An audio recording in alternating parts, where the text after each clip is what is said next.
Muhammad bin Muslim bin Ubaidullah bin Abdullah bin Syihab bin Abdullah Al-Qurasyi Al-Zuhri atau yang lebih dikenal dengan nama Ibn Syihab Al-Zuhri merupakan sosok ulama yang ahli di bidang hadis. Ia merupakan seorang ulama terkemuka karena ikut serta dalam setiap pembukuan hadis. Terdapat beberapa pendapat terkait kapan Ibn Syihab ini lahir, namun dapat dipastikan bahwa Ibn Syihab ini lahir di kisaran tahun 50 Hijriah sampai 58 Hijriah di kota Madinah.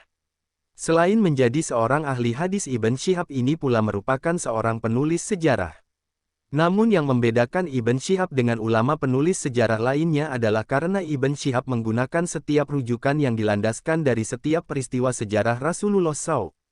Hal ini bisa dilatar belakangi oleh Ibn Syihab yang mempunyai nasab yang terhubung langsung dengan Rasulullah SAW yang terhubung dengan ayahnya Nabi Muhammad yaitu Abdullah yang kemudian bertemu dengan Kilab bin Murrah.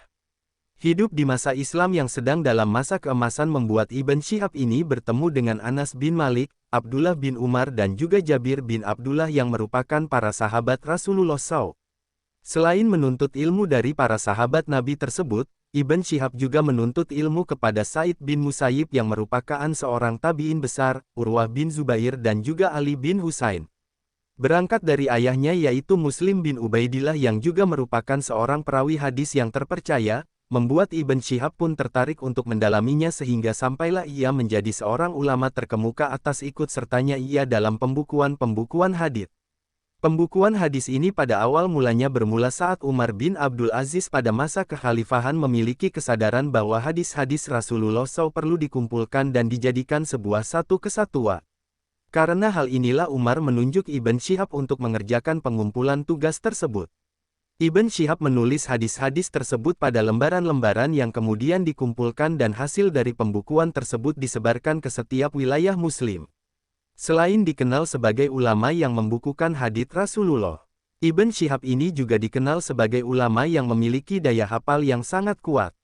Beberapa ulama lain pun mengatakan bahwa Ibn Syihab ini mempunyai hadis sebanyak 2.200 hadis di mana ia menghafal semua hadis tersebut dengan kokoh dan tidak pernah mengalami kelupaan sama sekali.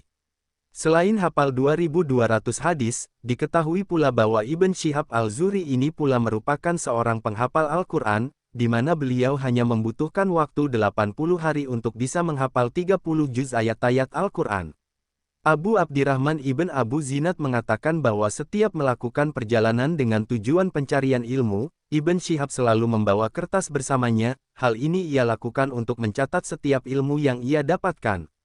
Menurut Ibn Syihab Al-Zuhri bahwa untuk menghindari terjadinya penyakit lupa ini cara yang paling ampuh untuk menjaganya adalah dengan mencatat setiap ilmu yang didapatkan.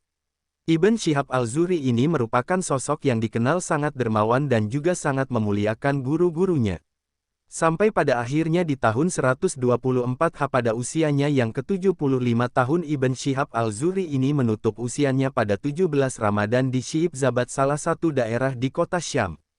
Para sejarawan Muslim klasik awalnya melakukan kajian sejarah serta penulisan sejarah berupa sejarah Nabi Muhammad. Ibn Syihab Al-Zuhri sendiri merupakan seorang sejarawan yang menulis mengenai magazi yaitu berupa kisah peperangan yang dilakukan oleh Nabi Muhammad SAW.